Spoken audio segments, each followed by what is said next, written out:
Well, hello and welcome to the 2022 Passionistas Summit. This is the Power of Transformation panel. I'm your host, Kylee Stone. It gives me an enormous pleasure and it's a real privilege actually here today to be able to host this particular panel, something that I'm deeply passionate about. I'm here in Sydney, Australia, and it is customary here, which I'm absolutely delighted to say, that as an Aboriginal woman, often when we start an event, we do like to acknowledge the traditional owners of the land. So I would like to start with acknowledging and paying my respects to the traditional owners and to any elders past and present, Aboriginal, Torres Strait Islander, Indigenous peoples and First Nations, wherever you are living, working from today, acknowledge and pay my respects. I would also like to start today by acknowledging the co-founders of the Passionistas project, Amy and Nancy Harrington, for really the extraordinary work that they've done in creating this event, creating this movement, and doing what they've done to bring together such an extraordinary group of people. So I just happen to be the lucky person who gets to facilitate today. And it really, I think we have such an extraordinary lineup of guests. And while you cannot see each of them right now, I do want to give an opportunity to welcome all of you, including our guests, who are 6 extraordinary women from all over the world, each of them with decades of experience in transformation. We have Angela Philp, Shona Bernard-Chandler, Louise Sullivan, Raquel Medrano Clemente, Georgiana Covell, and JJ Ferrari. And I am going to introduce a little bit more about them as each of them come up on stage. But before we do that, I actually just want to welcome you here for being here and really thank you for joining us today as one of our guests and a participant. So I'm going to start with a couple of housekeeping items to ensure that you can get the most value out of the session. Firstly, I'll just give you an overview of how the agenda is going to look. So there will be 2 parts to the session. The first part, each woman is going to come up on stage and share a 5-minute story about their personal relationship with transformation. And before each of them come up on stage, I'll do a brief introduction about who they are and where they're from. That's going to take anywhere from between 35 to 40 minutes. Then in the second part of the evening, everyone's going to come back up on stage and together we're going to have a discussion around a table about the power of transformation. That will be an opportunity where for you, if you'd like to engage in a Q&A, you can use the navigation in your screen to be able to send a message to any other attendees or certainly send a Q&A. So what I'll do is I'll just give you some brief instructions on how to do that. So if you would like to chat to other attendees, you'll notice on the right-hand corner of your screen, there is a button that says you'll have 3 tabs. The third one says session. If you click on session, then you'll notice there's an option to choose chat, to comment, and then there's also an option to choose Q&A. So if you want to chat to other members, you can click on the chat, choose the particular person you want to chat with. If you want to choose a Q&A to one of the speakers, just simply click the Q&A and we will look for any questions that you want answered. We'll be managing that through the event.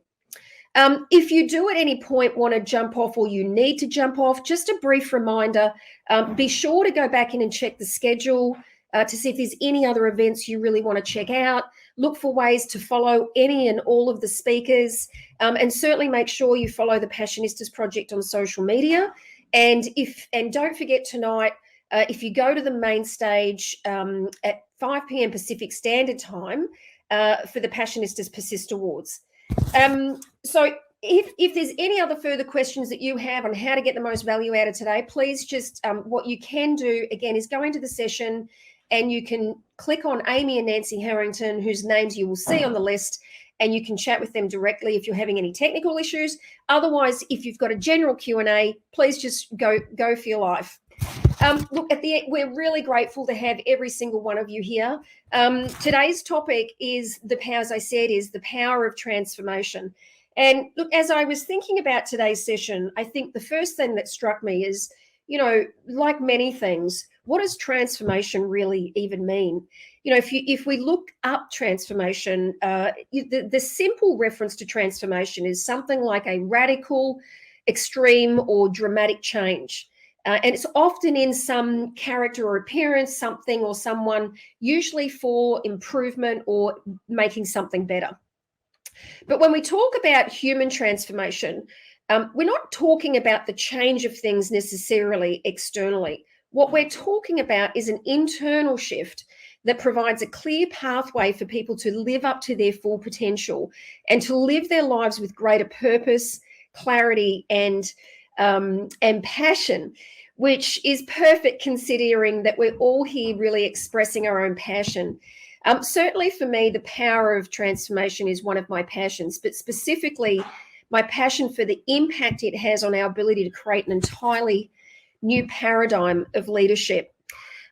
Personally, for me, I got my own, transformation in that area. I got my first leadership role when I was 27, and in 2005 at 32, I landed my dream job. I got an executive position on the senior leadership team working for the world's biggest media organization. I really felt like I'd made it as a leader. Then 2 years into the job, I had my first child. And by 2010, which was 3 years after that, I'd had 3 kids. And suddenly everything changed for me. I could not see how to make it work with having 3 kids. I thought I must be crazy. And no sooner had I negotiated a part-time job, I was sitting in my office outside the executive boardroom. And when all the team started walking in for the meeting, I wasn't invited. And I noticed that's not all right. So I was annoyed, frustrated, and really resigned about my position there as a leader. And I was standing outside the coffee shop, actually, and I had a colleague ask me about how I was. I really thought, I'm not going to hold back here. I said, you know what? I'm really pissed off. She said, what do you mean? I said, well, suddenly now that I'm part-time, I don't fit the mold for senior leadership. Me too, she said. And I thought, really? So clearly I wasn't alone. And honestly, it really fired me up. 6 weeks later, I had over 53 women in a group, every single one of them are senior women in leadership, emerging leaders, all dealing with the very same problem. How do we advance as leaders despite all of these obstacles, despite the lack of flexibility, the imbalance of women in leadership, the imposter syndrome, so many different issues that we were dealing with?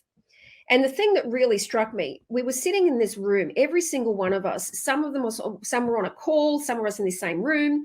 And there was this one woman who I'd known for years who was sharing about the 3 reasons why she was in this group. And every single one of them had one very similar and common thread. And as this woman turned around and said, I just don't feel confident, I honestly couldn't believe it. This is somebody who's traveled the world, one of the most senior journalists, had created an extraordinary career. And at that moment, I took a good look for myself. Was this confidence something that was actually preventing me from also fulfilling on the thing that I was truly passionate about? I've had an extraordinary career as a leader. I accomplished extraordinary things, not only in my career in the media industry, which I did for 23 years. I had the courage to leap out, start a business. 3 months after starting that group, we had this extraordinary event where we brought all these women together, sharing incredible stories. And then 6 months after that, did it again. We had 270 people at this event, and it just was incredible. But as I stood back and looked at the lessons that I learned, there was something for me personally that really made a difference for my own transformation. And surprisingly, it happened after, confronting a particular challenge in my own life. I'd come home from a 12-hour day of facilitating, and as I walked in the door, I confronted the state of the house. It was just a mess, and I was exhausted, and I was really fed up with feeling like I'm trying to do all my best, and every time I come home, there was just so much for me to deal with. So within 2 weeks, I'd taken off to New York, and I remember sitting at the Guggenheim. I'd had a whole day doing the rounds at these art museums, and it was the reflection of different artists that I remember from school that took me back. And I thought, you know what, I used to be really passionate about art. I loved art, and then I never did anything about it. And as I was sitting there overlooking Central Park, I was a mess. I could not hold back my tears. I thought, whatever happened to my passion? I had lost it. I had never gone and pursued the thing that I was truly passionate about. And so as I started to look about what happened, I noticed that, in the first 6 years of my schooling, I went to 6 different schools. And every time I went to a different school, I didn't stay true to what I was passionate about. My number one intention was, what can I do to make friends? So I'd go to one school, I'd look for what they were doing. I'd join the band because they were in the band. And then the next school, I'd join the athletics because the people that I made friends with were in the athletics. But year after year, I would just keep changing to fit in with what I thought was what other people thought was the right thing to be doing. All the meanwhile, giving up on the things that I was truly passionate about. But now here I am, some 40 years later, and I've finally realized that my view of leadership was nothing but an illusion. I took the traditional path, get a good education, get a good job, go to university, work harder, further your studies, get a promotion, then you get a pay rise, and then, eventually one day you become a leader, and I thought I'd made it. But that view of leadership was nothing but an illusion that was holding me back from actually expressing the thing that I was deeply passionate about. And what I was deeply passionate about was actually creating a meaningful connection where the things that were important to me were actually able to be expressed. And the other thing I discovered about leadership is that I'm not alone, and it's not about being a lone soldier, and that surrounding myself with other people who have a commitment to something far bigger than themselves was the thing that made the biggest difference for me. So for me, a leader has become something that's got nothing to do with the position that we have. It has nothing to do with the title.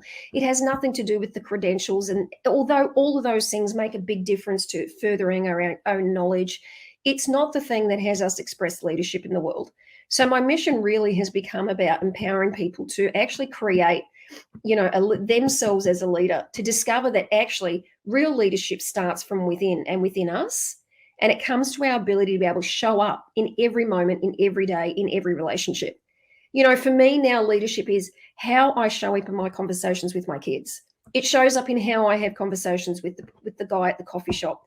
It shows up in my ability to, with the colleagues I'm with at work. Every single thing in every moment of every day is an opportunity for me to show up as somebody who expresses their passion and to make a real difference in the world. So if there's one thing I leave you with in my personal story, it is this quote from Margaret Mead. And it is that you never underestimate the power of a small group of committed people to change the world, because in fact, it is the only thing that ever has.